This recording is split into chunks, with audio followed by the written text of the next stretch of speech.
कर दो। डे 14 के अंदर 2 टॉपिक है, तो डे 14 एक्चुअली 2 डेज़ में कन्वर्ट होता है।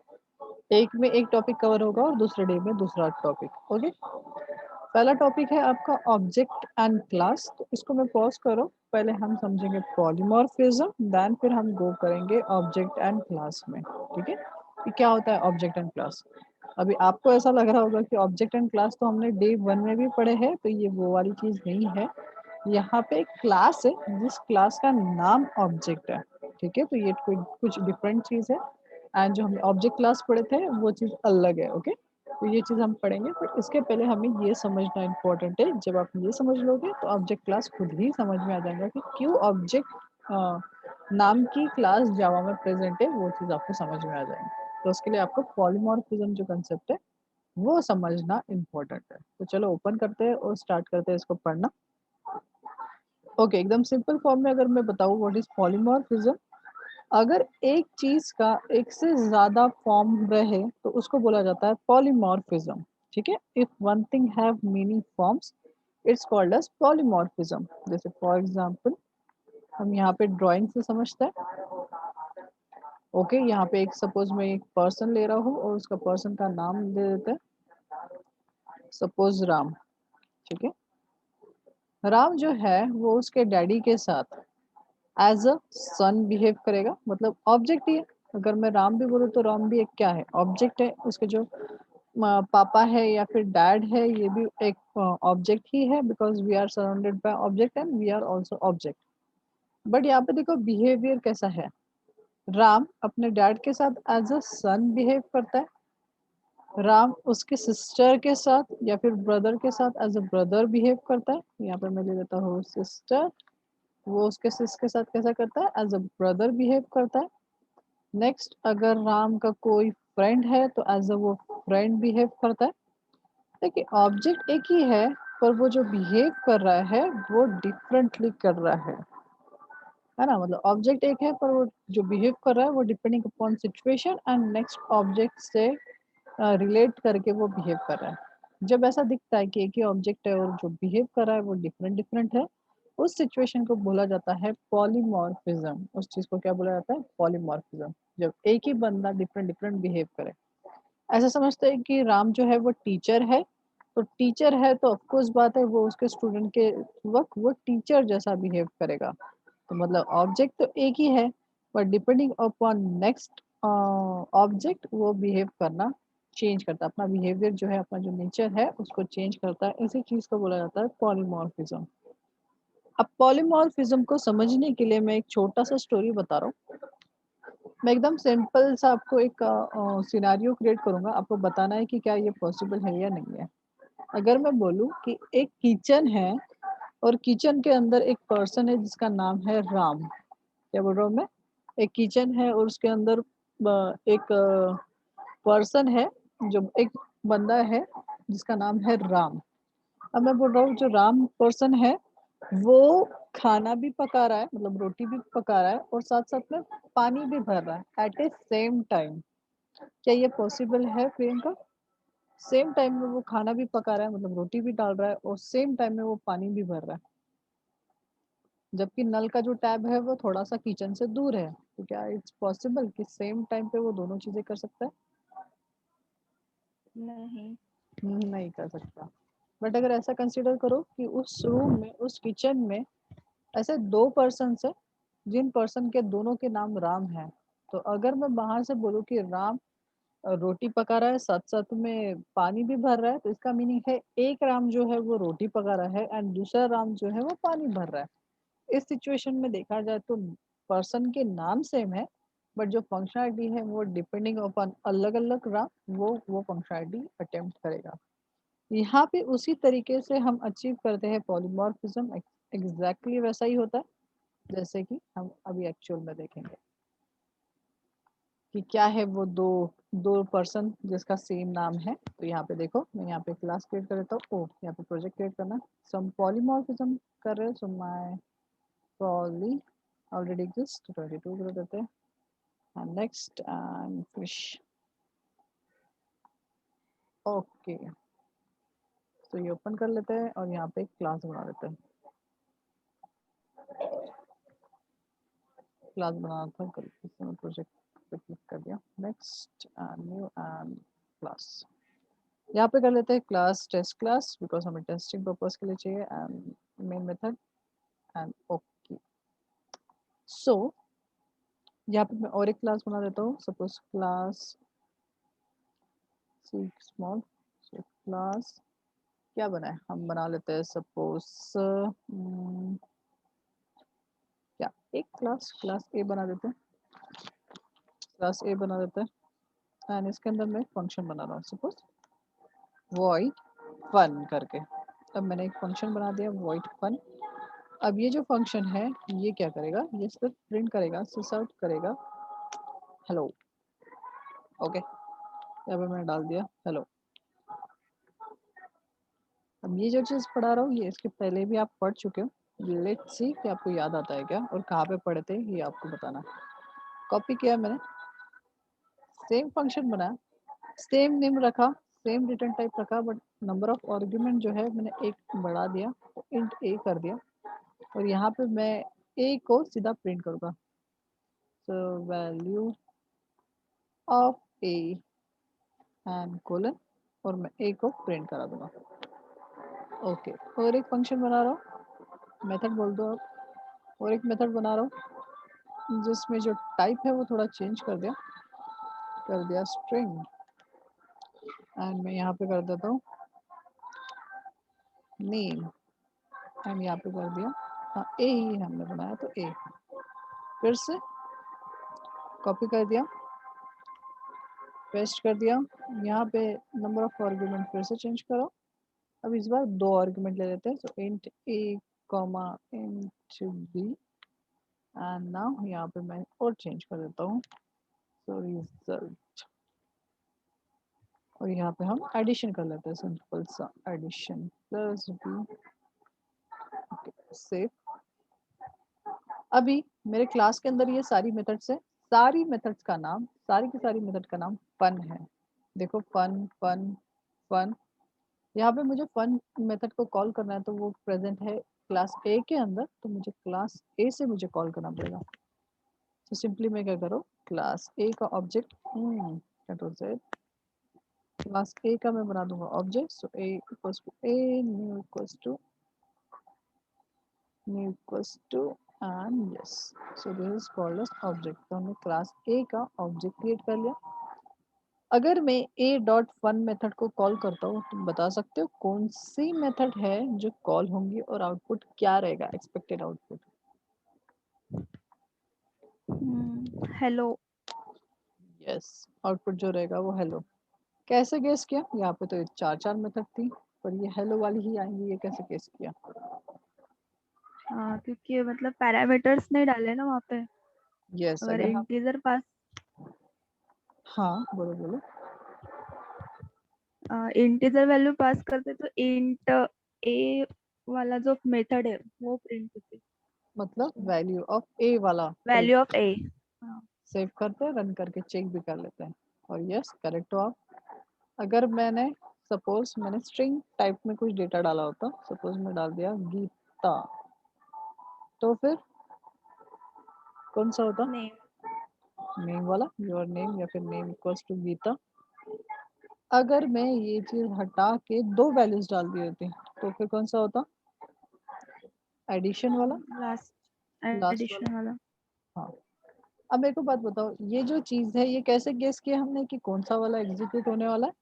डिपेंडिंग अपॉन आर्ग्यूमेंट्स या फिर पैरामीटर्स, आप जो बोल सकते हो। तो यहाँ पे आप बोल सकते हो एक तो आर्ग्यूमेंट्स के थ्रू या तो फिर पैरामीटर्स के थ्रू, ठीक है। तो यहाँ पे अगर आर्ग्यूमेंट्स के थ्रू या फिर पैरामीटर या फिर टाइप के थ्रू अगर आप केस कर पाते हो तो इस टाइप के पॉलीमॉर्फिज्म को बोला जाता है compile time polymorphism.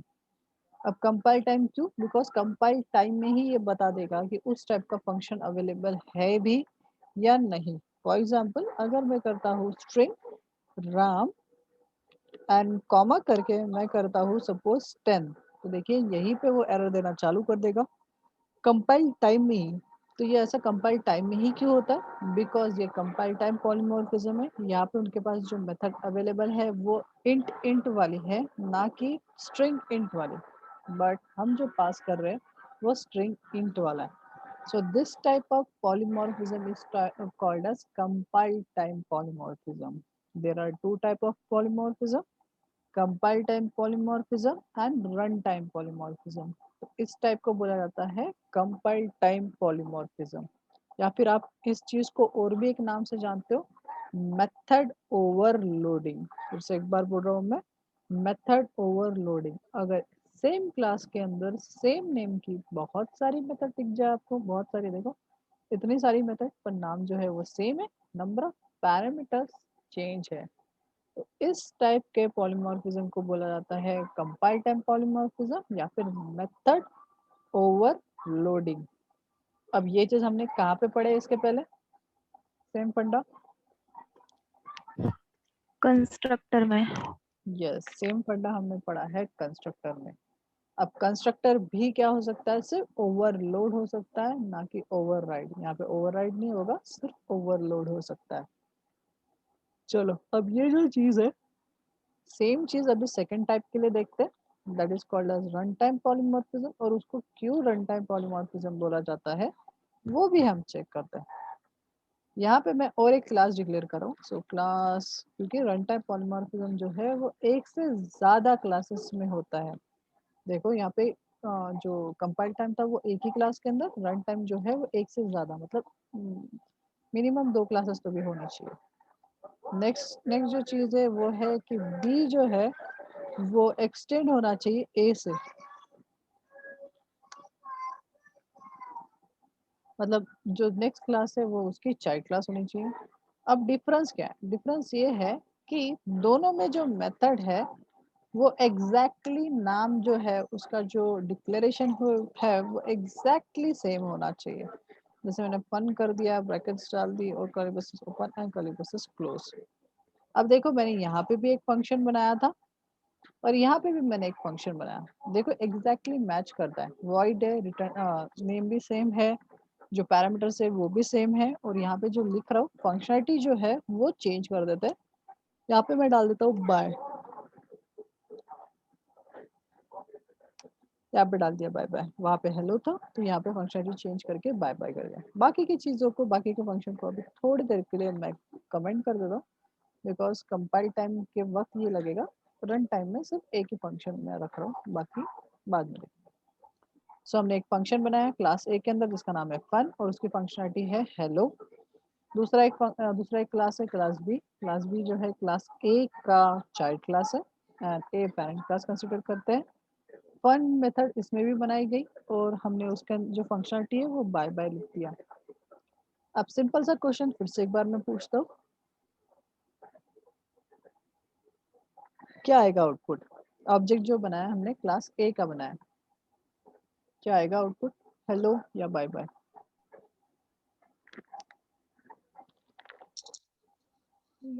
Hello. Hello आएगा या बाय बाय? हेलो आएगा लग रहा है. हेलो आएगा लग रहा. मैम बाय बाय कब आएगा? आंसर सही है, गलत नहीं है. आपने जो बोला वो एग्जैक्टली करेक्ट है. आपको जो मिलेगा वो हेलो मिलेगा. देन बाय बाय कब आएगा? बी, क्लास बी का ऑब्जेक्ट बनाएंगे तब. यस करेक्ट है, जब मैं क्लास बी का ऑब्जेक्ट बनाऊंगा तब. चलो एक बार करके देख लेते हैं. तो यहाँ पे मैं ए क्लास का ऑब्जेक्ट ना बनाते हुए क्लास बी का बना दिया, चलेगा ना? दिस इज वैलिड कि मुझे ये भी बी करना पड़ेगा? चलो ये लो, अभी के लिए मैं आपको ये ऐसा ही सिखा देता हूँ पहले, फिर हम वो समझेंगे कि वो क्यों ऐसा वहाँ पे एरर क्यों नहीं दे रहा था. सेव करते और देखो आपने जो बोला वो भी सही है कि यार मैंने बी क्लास का ऑब्जेक्ट बनाया तो मुझे बाय बाय बी क्लास के अंदर का मिला, और जब मैंने ए क्लास का ऑब्जेक्ट बनाया तो ए क्लास के अंदर का मिला. बट अगर बी क्लास के अंदर ये मेथड नहीं होती तो कुछ बात है वो जो एग्जीक्यूट करता वो ए क्लास के अंदर का करता. देखो मैंने बी से कॉल किया, बी क्लास के अंदर फन नाम की मेथड नहीं थी तो उसने ए क्लास के अंदर का किया. तो ऐसा क्यों? बिकॉज इसी चीज को बोला जाता है मेथड ओवरराइडिंग. मेथड को या फिर कोड को ओवरराइड करता है. अगर पहले से मेथड अवेलेबल है खुद के अंदर तो वो खुद की ही मेथड को एग्जीक्यूट करता है, ना कि पेरेंट की. बट अगर पेरेंट में मेथड है और वो मेथड खुद के क्लास में नहीं है, तो फिर वो एग्जीक्यूट करता है पेरेंट क्लास के मेथड को. So this type of polymorphism is called as method method overriding या फिर रन टाइम पॉलीमॉर्फिज्म. अब इस चीज को रन टाइम पॉलीमॉर्फिज्म क्यों बोला जाता है? बिकॉज आप गेस नहीं कर सकते कि रन टाइम पे, मतलब सॉरी, कंपाइल टाइम में गेस नहीं कर सकते कि कौन सी मेथड एग्जीक्यूट होने वाली. जैसे आप थोड़ा कंफ्यूज हो गए, जैसे मैं यहाँ पे ये कर दिया और आपको मैंने पूछा कि यार कौन सी मेथड एग्जीक्यूट होगी, बिकॉज यहाँ पे देखो क्लास ए का रेफरेंस बनाया है और क्लास बी का ऑब्जेक्ट बनाया है, तो फिर अब कौन सी मेथड एग्जीक्यूट होगी? क्या आप बता सकते हो कौन सी मेथड एग्जीक्यूट होगी? बी क्लास की. क्यों बी क्लास की ही क्यों, ए की क्यों नहीं? ऑब्जेक्ट बी का बना इसलिए. ओके, टेस्ट करते हैं एंड यू कैन सी आप करेक्ट हो. मतलब सिंपल सा लॉजिक है कि ऑब्जेक्ट जिसका है, रेफरेंस से कोई मीनिंग नहीं बनता. रेफरेंस से कोई मीनिंग बनता है क्या? नहीं. रेफरेंस मतलब सिर्फ और सिर्फ होल्ड करने के लिए है. ये रेफरेंस है और this is called as object. अब देखिए, मैं आपको कुछ चीज दिखाता हूँ. जैसे मैंने किया a equals to a, okay, a equals to a.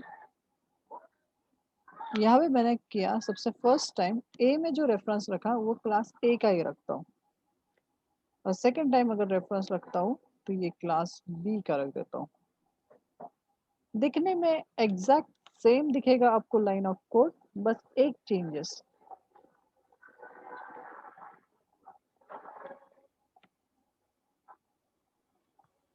सिर्फ ऑब्जेक्ट का चेंज. और याद रखना ऑब्जेक्ट जो बनते हैं वो कंपाइल टाइम पे नहीं बनते. मतलब यहाँ पे मैंने जो टाइप किया मतलब ऑब्जेक्ट क्रिएट हो गया, ऐसा नहीं है. ये रन टाइम में क्रिएट होगा. उसको जो मेमोरी मिलेंगी उसको रन टाइम में मिलेंगी. तो ये रेफरेंस तो क्रिएट हो चुका है, बट इसके अंदर जो मेमोरी का जो एड्रेस आएगा वो रन टाइम में आएगा. और जब रन टाइम में ए में आएगा तभी जाके पता चलेगा ये जो फन मेथड है ये कौन सी एग्जीक्यूट होने वाली है. अभी हमने समझ लिया कंसेप्ट. तो कंसेप्ट समझने के बाद तो हमें समझ गया है कि ऑब्जेक्ट जिसका होता है, रेफरेंस नहीं, ऑब्जेक्ट जिसका होता है उसी की मेथड एग्जीक्यूट होती है. रन करके चेक करते हैं. देखो ऊपर के इसमें क्लास ए का ऑब्जेक्ट था इसलिए ए क्लास की मेथड एग्जीक्यूट हुई. यहाँ पे बी का ऑब्जेक्ट था इसलिए बी क्लास की. बट यहाँ पे रेफरेंस देखोगे तो दोनों टाइम में जो रेफरेंस था वो सेम था. मतलब जो रेफरेंस होल्ड करने वाला था वो वेरिएबल दोनों केस पे सेम है. ओके, यहाँ पे हम पॉलीमॉर्फिज्म के साथ साथ और एक कंसेप्ट हमने सीखे. अब और एक कंसेप्ट क्या है पॉलीमॉर्फिज्म के साथ साथ? नेक्स्ट कंसेप्ट है कि हम पेरेंट क्लास के रेफरेंस में चाइल्ड क्लास का ऑब्जेक्ट रख सकते हैं. हमने और एक कंसेप्ट सीखा कि अगर कोई पेरेंट क्लास है उसका अगर रेफरेंस है तो उसमें हम चाइल्ड क्लास का ऑब्जेक्ट रख सकते हैं. इस कंसेप्ट को समझना है तो एकदम सिंपली समझो कि यार हमारा जो बेबी है या फिर हमारे जो बच्चे हैं हमारे पापा के घर पे रह सकते हैं. तो this is called as polymorphism या फिर आप बोल सकते हैं रेफरेंसिंग. इस टाइप के टाइप कास्टिंग को बोला जाता है अपकास्टिंग. इस टाइप के टाइप कास्टिंग को क्या बोला जाता है? अपकास्टिंग. जब आपका ऑब्जेक्ट को अपकास्ट किया जाता है तो इसको बोला जाता है अपकास्टिंग. फॉर एग्जाम्पल, अगर बाय केस अगर बी जो है वो चाइल्ड क्लास नहीं होता ए का, और मैं उस टाइम ट्राई करता कि बी क्लास का जो ऑब्जेक्ट है ए क्लास में जाएगा तो या रख सकते हैं क्या? तो नहीं, ऐसा फिर नहीं कर सकते. उस केस के लिए वो उसका चाइल्ड क्लास होना कंपलसरी है. देखो बी क्लास का मैं बनाता हूँ ऑब्जेक्ट, सेव करता हूँ. देखो ये this is not possible, upcasting possible नहीं है. बिकॉज देखो वो कन्वर्जन पॉसिबल नहीं है, बोल रहा मिसमैच हो रहा है. तो अगर अपकास्टिंग करना है तो वह हमेशा उसका पेरेंट क्लास होना कंपलसरी है. अगर पेरेंट है तो ही हो सकता है. अब इस चीज को अपकास्टिंग बोला जाता है तो ऑफकोर्स बात है डाउनकास्टिंग बोल के भी कुछ चीज होंगी. तो डाउनकास्टिंग क्या होता है? डाउनकास्टिंग इन द सेंस अगर पेरेंट क्लास का ऑब्जेक्ट चाइल्ड क्लास के रेफरेंस में रहे तो उसको बोला जाता है downcasting. For example, class B equals to B equals to new and class A. अगर मैं ऐसा करूं तो इसको बोला जाता है डाउनकास्टिंग. बट सर जैसे मैं देख रही हूँ या देख रहा हूँ कि वहां पे तो एरर आ गया. वहाँ पे जो है वो एरर दे रहा है, ऊपर के केस में तो नहीं दे रहा है पर नीचे में दे रहा है, और जबकि हम तो रिलेशन में। अब बात ऐसी है कि जब आप अपकास्टिंग करते हो तो आपको कुछ भी करने की ज़रूरत नहीं है, मतलब आप अपकास्टिंग करते हो तो आप डायरेक्टली कर सकते हो। बट जब आप डाउन कास्टिंग करते हो तो आपको एक चीज़ याद रखनी है, इसको आपको थोड़ा-सा टाइप कास्ट करना पड़ेगा।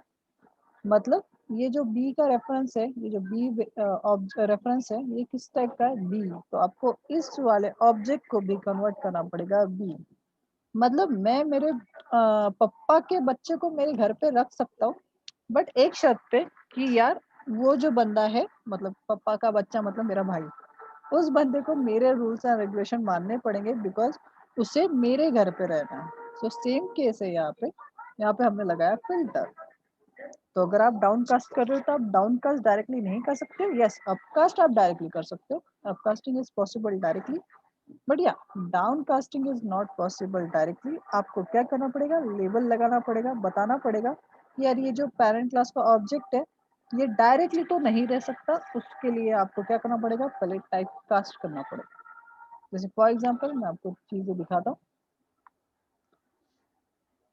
जैसे यहाँ पे मैं क्या करता हूँ, float equals to a equals to 12.3। अब देखो मैं यहाँ पे ऐसा ए तो पहले से ए नहीं बना सकता मैं, सपोज एन बना दिया। तो ऐसा किया तो ये डायरेक्टली रखने नहीं दे रहा बिकॉज 12.3 जो है मैंने बताया था, यहाँ पे जितने भी नंबर्स होते हैं वो बाय डिफॉल्ट होते हैं डबल। तो यहाँ पे हमें डबल वैल्यू नहीं चाहिए, तो आप एक तो क्या कर सकते हो, टाइप कास्ट कर सकते हो नॉर्मल वे में जैसे हम करते हैं, जैसे हमने अभी किया था। तो मैं इसको इस तरीके से कन्वर्ट कर सकता हूँ बिकॉज मैं बता रहा हूँ कि ये जो 12.3 जो है वो डबल वैल्यू ना होते हुए उसको कन्वर्ट करो फ्लोट में। तो आप इस तरीके से भी आप टाइप कास्ट कर सकते हो, या तो फिर फ्लोट के लिए और एक तरीका है कि आप इसके पीछे में एफ मेंशन कर दो। इसके पीछे में क्या मेंशन कर दो? एफ। जब आप इसके पीछे में एफ मेंशन करते हो तो